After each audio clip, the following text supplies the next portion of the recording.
किसान भाइयों नमस्कार। मैं हूँ दशरथ धाकड़। आप सभी का स्वागत है एक और नए वीडियो में।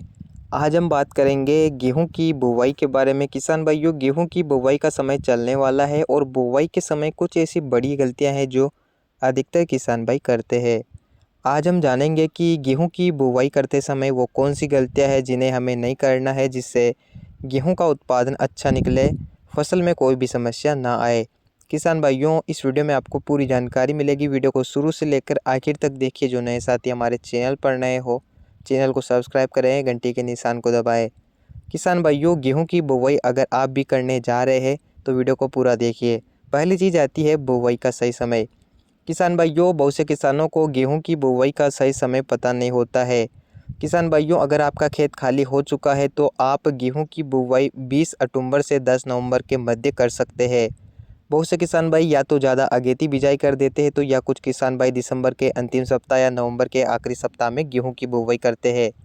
वैसे दीपावली के आसपास गेहूं की बुवाई करना काफ़ी अच्छा रहता है, लेकिन इस साल थोड़ी जो ठंड है वो थोड़ी जल्दी पड़ना शुरू हो चुकी है। ऐसे में समय बीत रहा है गेहूं बुवाई का, तो किसान भाई इसी समय पर गेहूं की बुवाई कर सकते हैं। अगर बुवाई सही समय पर करेंगे तो फ़ायदा अच्छे से मिलेगा। फसल अपना पूरा समय लगी पकने के लिए, जिससे बालियाँ लंबी मोटी आएगी और उत्पादन बढ़ेगा। तो पहली चीज़ ध्यान में रखना है कि बुवाई का सही समय आपको पता होना चाहिए। बुवाई के तरीके के बारे में बात करें तो किसान भाई बुवाई करते समय भी लापरवाही करते हैं और सही तरीके से गेहूं की बुवाई नहीं कर पाते हैं। किसान भाइयों, आपको गेहूं की बुवाई पलेवा करने के बाद करना है।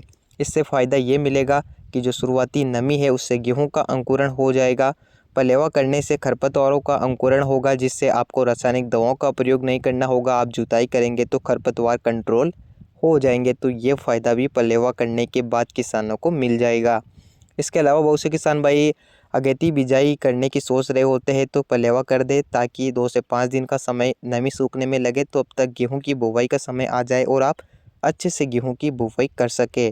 इससे गेहूं में लगातार पानी की आवश्यकता नहीं होती है। पलेवा करने में जो पानी नष्ट होता है उसी में ही गेहूं का अंकुरण हो जाता है। तो ये बात भी विशेष तौर पर ध्यान रखिए। अगली चीज़ आती है खादों का प्रयोग। किसान भाई गेहूं की बुवाई में मुख्य रूप से डीएपी या एनपीके खाद का प्रयोग कर सकते हैं।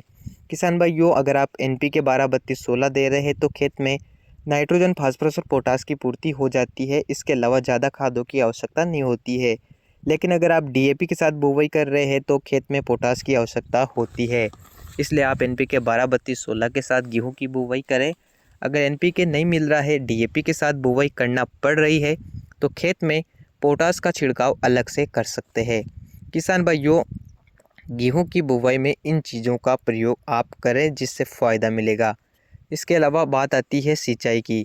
किसान भाइयों, गेहूं की फसल से अधिक उत्पादन लेने के लिए गेहूं में समय समय पर सिंचाई करना होती है। अगर पलेवा करने के बाद बुवाई करेंगे तो शुरुआती नमी में गेहूं का अंकुरण हो जाएगा।